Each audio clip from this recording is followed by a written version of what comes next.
Friends, మీకు ఈ video నచ్చితే లైక్ చేయండి, సబ్స్క్రైబ్ చేయండి. గౌతమ్ రమ్య అని శ్రీమన్నారాయణ ఇంటికి దీప తీసుకొని వస్తూ ఉంటుంది. ఇంతలో అక్కడున్న రమ్య దీప చూసి, ఇప్పుడు చెప్పు రమ్య, నేను మోసం చేసిన ఎవరో, నీ కడుపులో బిడ్డ పెరుగుతుంది కదా, అది ఎవరి వల్ల వచ్చిందో చెప్పు వీళ్ళందరికీ అని చెప్పేసి అడుగుతూ ఉంటుంది. ఆ మాటలు వినగానే అక్కడున్న రమ్య అయితే చాలా భయపడిపోతూ, నాకు కడుపులో పెరుగుతున్న బిడ్డకి తండ్రి ఎవరు అంటే, నా కడుపులో పెరుగుతున్న బిడ్డకి తండ్రి ఎవరు అంటే అని చెప్పేసి తడబడుతూ ఉంటుంది. అది చూడగానే అక్కడున్న వాళ్ళందరూ ఒక్కసారిగా షాక్ అయిపోతూ ఉంటారు.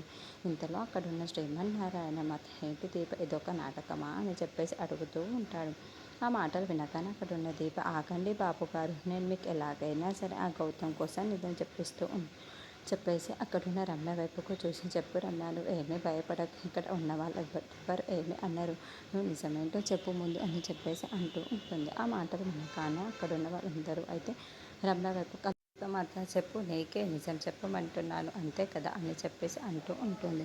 ఇంతలో అక్కడున్న రమ్య మాత్రం, నా కడుపులో ఉన్న బిడ్డకి తండ్రి ఎవరు అంటే అని చెప్పేసి మళ్ళీ తడబడుతూ ఉంటుంది. అది చూడగానే ఇంట్లో ఉన్న వాళ్ళందరూ అయితే ఒక్కసారిగా షాక్ అయిపోతూ ఉంటారు.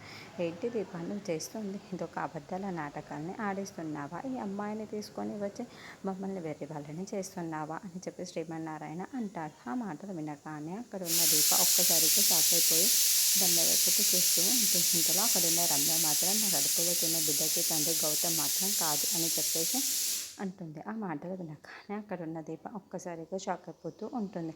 ఏంటి నువ్వేం మాట్లాడుతున్నావు, నా దగ్గర నిజం చెప్పి వీళ్ళ దగ్గరికి వచ్చి ఎందుకు ఇలా మాట్లాడుతున్నావు అని చెప్పేసి అంటూ ఉంటుంది. ఇంతలో అక్కడున్న శ్రీమన్నారాయణ మాత్రం, ఇప్పుడు నిజమేంటో తెలిసింది కదా దీప అని చెప్పేసి దీప